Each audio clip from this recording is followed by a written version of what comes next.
Welcome to a lesson with Dr. Powell.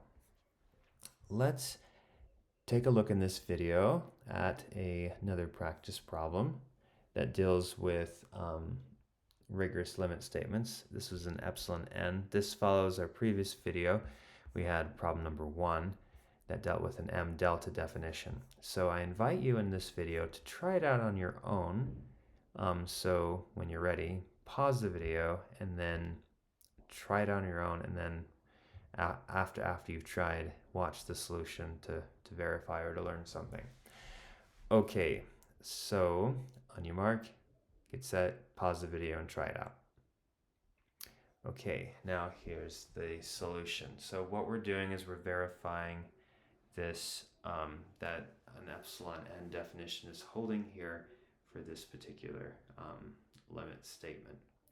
All right, so this right here, 5 to the negative stuff, like negative x and then minus 3, that's a shifting, but this negative x, that tells us we have exponential decay, and we're basically, this part's decaying to 0 eventually to get us -1 as x goes to infinity. We can kind of see that intuitively, but we're going to verify this in a picture and figure out the relationship between the epsilon and n in the definition.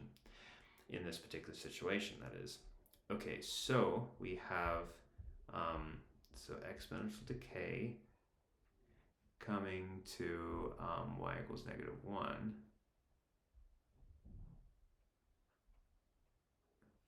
All right, and given, so the way these statements work, notice we're going to have an epsilon, so that the y closeness to that, it's since y is not, we're not going off to negative infinity or positive infinity, we're getting to a number, then we will be using epsilons. Using epsilons when we're going to be dealing with a finite number. We use delta when our x value is going to a finite number. We use n when x is going to infinity. We use a position m when y is going to positive infinity or negative infinity. So in this case, but basically it's given the y closeness, which is, so given epsilon greater than 0, we're going to say, we're going to find, what are we going to do? Notice instead of delta here, we have an n, so that's going to represent kind of pushing things out to infinity. We're going to figure out what that is. Let n be equal to something. Then if it's equal to that, then if our x values are in some relation to it, in particular since x is going to positive infinity, we're going to think if x is greater than n, then what we're going to have is the distance of our function. So thinking of this as being our function right here,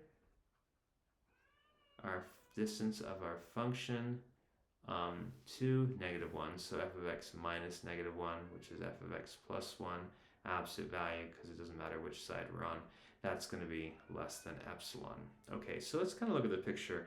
Given an epsilon, that means we're up and down epsilon. So we're up epsilon and down epsilon. So either way, well, of course, it's going to be stay above, but really, I mean, this will account for both situations in case this function wanted to go up and down, but it won't in this particular case. That's okay. But in the definition, that's kind of how it's worded here. So we have if x is, well, is there an x value, a position such that if we passed it, the function is going to be between in this, the y values are going to be in here. Yes, the point of exit entry right there, where this is the line y equals -1 plus epsilon k. So that's a nice position right there. X equals n, that's the n that we want here. So let's think about this point right here. The y value of this point, we know, will be -1 plus epsilon. We know the x value is x equals n.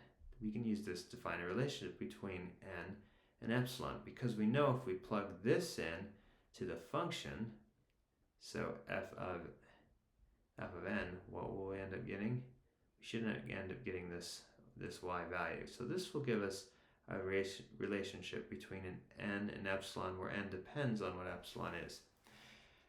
Okay, so then we think, okay, so for the function f of n, so there's the function, let's plug n into it.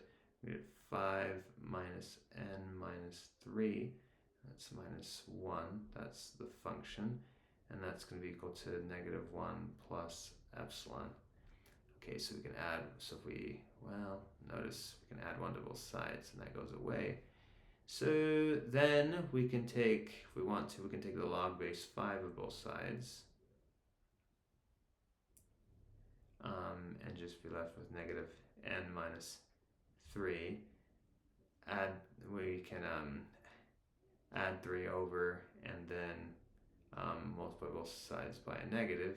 We end up getting n is equal to, so if you add 3 over, and or if you want to, you can just multiply both sides by negative right now. Why don't we just do that? So we get plus and a minus. That looks good. Okay, so I just did that in that step. Then you subtract 3 over. So get negative log base 5 of epsilon minus 3. Now notice that log base 5 of a very small number is going to be a negative value, because 5 to a negative number will give you a small number, right? Like how do you get 5 to a fifth, right? You have to raise 5 to the negative 1, for instance. Or 5 to the 1 over 25, you have to raise it to the negative 2. So using that idea, this is going to be negative. So log base 5 of epsilon itself is going to be negative. With another negative, we make it positive. So this n should be a pretty big number, actually, as epsilon gets really small, as desired. In case anyone needs a little description of that. Okay, so we just determined what our so we just determined what our relationship is between n and epsilon, and that shows, so that's the description. If we let that be so, this is the n value that makes this work in this particular situation for an epsilon. So this verifies, yes, there does exist such an n given any epsilon as we're heading in closer, and that's verification of it. We know that this is the one that works by the picture, the function, the work here. Okay, and that concludes that practice problem. Thanks for watching.